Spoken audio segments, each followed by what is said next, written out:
Perkenalkan, ini adalah bude-bude liar berdaki tebal dari Land of Dawn. Kita panggil saja dia Bude Hiltot. Bude Hiltot sedang gundah gulana, hatinya sedang pusing dan kepalanya berdebar-debar. Dia lagi ngamuk-ngamuk gak jelas dan ingin menggeprek kepala makhluk-makhluk astral yang lewat di hadapannya. Pucuk dicinta Mbak Layla pun tiba. Bude Hiltot yang lagi ngamuk langsung menghantamkan benda tumpul yang dibawanya ke bagian belakang kepala Mbak Layla. Mbak Layla yang terkejut sampai celananya melorot pun bukannya kabur, ia malah mengolok-olok Bude Hiltot dengan menembakinya dengan pistol air yang ia bawa. Bude Hiltot yang kesal hanya bisa bersembunyi dan berencana untuk memberikan surprise motherfucker kepada Mbak Layla. Kesempatan yang Bude tunggu-tunggu pun tiba. Dengan amarah yang meluap-luap sampai ke ubun-ubun kepala, Bude Hiltot tanpa basa-basi langsung memberikan kejutan surprise motherfucker dan langsung dilanjutkan dengan beberapa kali hantaman benda tumpul di area sekitaran longor Mbak Layla. Mbak Layla yang terkejut pun langsung lari terbirit-birit. Sungguh beruntung Mbak Layla berhasil selamat dari amukan Bude Hiltot. Bukannya pulang ke rumah, Mbak Layla yang dungu ini malah bermain-main bersama para kampret yang ada di depannya. Bude Hiltot yang melihat itu pun tidak bisa tinggal diam dan langsung menggeprek longor Mbak Layla 3 kali, hingga berpulang ke rahmatullah. Merasa amarahnya belum reda, Bude Hiltot kembali berulah. Ia yang melihat Mbak Layla yang sendirian pun langsung saja menerjangnya. Namun entah di mana pikiran si robot mesum ini. Dengan ketololannya ia malah ikut-ikutan memukuli kepala Mbak Layla. Alhasil ia pun terkena azab dan wafat begitu saja dengan sendirinya. Ada pantun jadul mengatakan, maling buah bersama teman, menyampah itu menyenangkan. Inilah yang dilakukan oleh Bude berdaki yang satu ini melihat rekannya yang sedang tawuran, ia sengaja datang di saat-saat terakhir untuk menempeleng longor kedua wanita hina yang telah kelelahan ini, hingga innalillahi. Tidak hanya wanita remaja, parubaya, dan wanita tua yang menjadi korban amukan Bude Hiltot. Bahkan bocil durhaka tak berdosa pun ikut menjadi sasaran penggeprekannya. Bocil durhaka tak berdosa ini tanpa disengaja lewat di depan Bude Hiltot yang sedang buang hajat di semak-semak. Seperti orang kesetanan, Bude Hiltot langsung mengejar bocil durhaka itu lalu menggeprek kepalanya 3 kali hingga semaput. Untuk meredakan amarahnya, Bude pun jalan-jalan sembari memukuli kampret-kampret yang ada di depannya. Namun malah datang pengemis tak berakal ini. Ia malah terpesona dan diam tanpa kata saat melihat gumpalan daki di leher Bude Hiltot. Tanpa berkata apa-apa, Bude langsung menggeprek ubun-ubun pengemis itu, hingga tak bernyawa.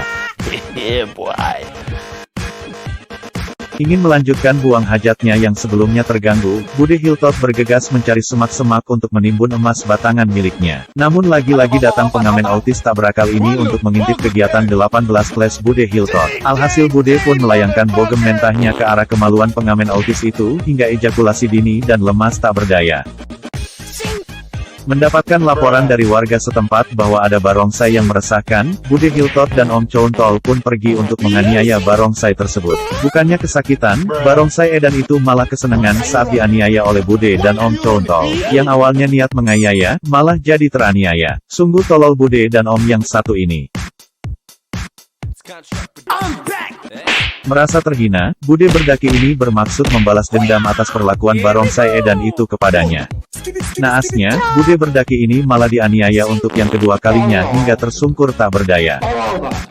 Geram karena telah dizolimi 2 kali, Bude pun sambil mengumpat pergi mencari barongsai edan tersebut. Namun di tengah jalan ia malah bertemu pengamen autis itu lagi. Karena tangannya sudah gatal ingin menempeleng seseorang, pengamen autis itu pun menjadi sasaran pelampiasan amarah Bude Hiltot dan ditimang-timang sampai lemas tak berdaya. Bagaikan kesurupan belalang sange, Bude yang melihat Mbak Layla dan ninja oplosan sedang baku hantam, ia pun segera berinisiatif untuk mengakhiri riwayat Mbak Layla tanpa memperdulikan rekannya. Dendam kesumat Bude masih berlanjut. Tak tahan melihat barongsai edan yang meresahkan, Bude pun kembali mencoba menganiaya barongsai edan tersebut. Namun naasnya lagi-lagi malah Bude tolol ini yang berbalik dianiaya oleh barongsai edan. Para rekan yang sudah tidak kuat menghadapi kegilaan barongsai edan, mencoba menyerah dengan kehidupan ini. Tetapi tidak dengan Bude, ia terus maju pantang menyerah untuk mencoba meratakan kediaman barongsai edan. Melihat rumahnya hampir diratakan oleh Bude Hiltot, barongsai edan tidak tinggal diam. Ia pun langsung mengejar Bude yang lari terbirit-birit ke semak-semak. Bude yang dulunya adalah mantan copet, larinya sangat cepat hingga tak terkejar oleh barongsai edan. Si Barongsai Edan mencoba membodoh-bodohi Bude. Namun Bude tak sebodoh itu dan tetap bersembunyi di rerumputan. Merasa triknya tidak berhasil, Barongsai Edan pun nekat mendatangi Bude ke rerumputan. Pertempuran sengit antara Bude Hiltot dan Barongsai Edan pun terjadi. Barongsai Edan menerima ajakan Baiwan oleh Bude Hiltot. Tapi naasnya, malah datang rekan-rekan Bude untuk membantunya menganiaya Barongsai Edan. Tak kuasa menahan amukan massa, Barongsai Edan mencoba kabur. Tapi usahanya sia-sia. Bude yang beringas langsung menghantamkan pacul yang dibawanya ke kepala Barongsai Edan hingga semaput.